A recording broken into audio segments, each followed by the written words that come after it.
So Cejhae just showed us some things not to do with facial tension. Anytime we allow the jawline to get tight, we change certain things in the body. The jawline and the facial structure in a tight phase or in a tight motion will allow the neck to get tight, and it flows through the body. There's a chain of reaction that flows through the body, and any tightness in our body doesn't allow the muscles to work correctly, work at 100%. So we're always trying to relax the jaw muscles, relax the neck as much as possible, and specifically relax the shoulders. Anytime we allow the shoulders to rise up, we're shortening the arm carriage, which will then shorten the leg carriage. It'll shorten our stride length, it'll put us in a bad spot. Oftentimes we see athletes in a fatigue state, especially in the 400 or the end of the 200, where the shoulders come up and they lose their neck, and we're losing that range of motion and that open running style. We're losing stride length. We already know that stride length multiplied by frequency equals speed. So if we lose that stride length, that's putting us in a really bad spot. So we teach the athletes a lot of times to relax the jaw, to relax the hands. We talk about holding a piece of paper between the thumb and the first finger, but gently, so if I pulled it out, it would come out very easily. And try to reduce the tension by doing that, reduce the tension in the jaw. The other part is that the jaw has a huge effect on where my body is. If I allow the jaw to drift out in front, it changes my postural integrity here at the hip. And if I let the jaw drift back here, it does the same thing. So that tension there is really important.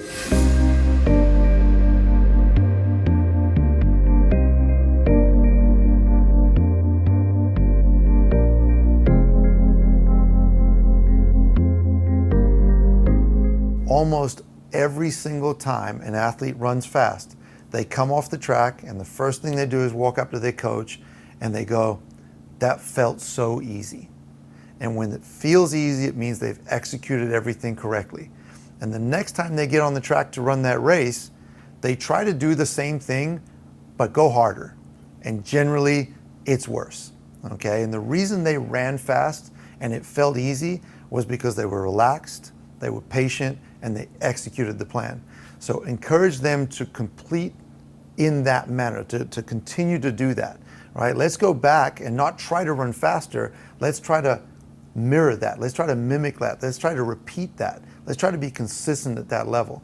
Great track and field athletes that you see step down in their performances and get better and better are ones that find a consistent level. When Cejhae Greene's running 10-1 every week, I know that he's going to run 10 flat soon. And when he does, it's going to stick and he's going to continue to run 10 flat. When he's bouncing around all over the place and we can't run a consistent race, no one knows what's coming next. And for an athlete that's going to a big meet where there's high pressure, generally it's not going to be a good race, it's going to be a bad one. So when you look at the athletes coming into meets, you're always looking for the ones that are consistent.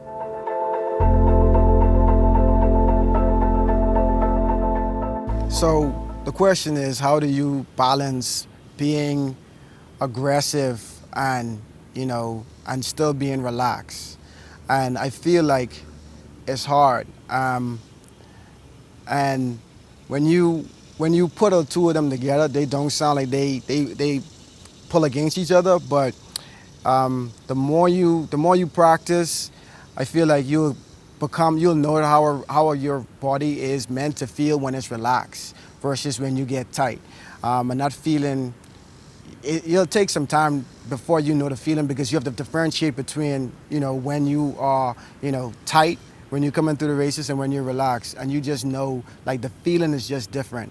When you tense up, what generally happens to the body is, or the sprinting is, you tense up and you can't really get, that full range of motion, and the stride length is cut short and you just chop your steps and you're just trying to go fast, but you ain't able to go as fast when you're tense like that.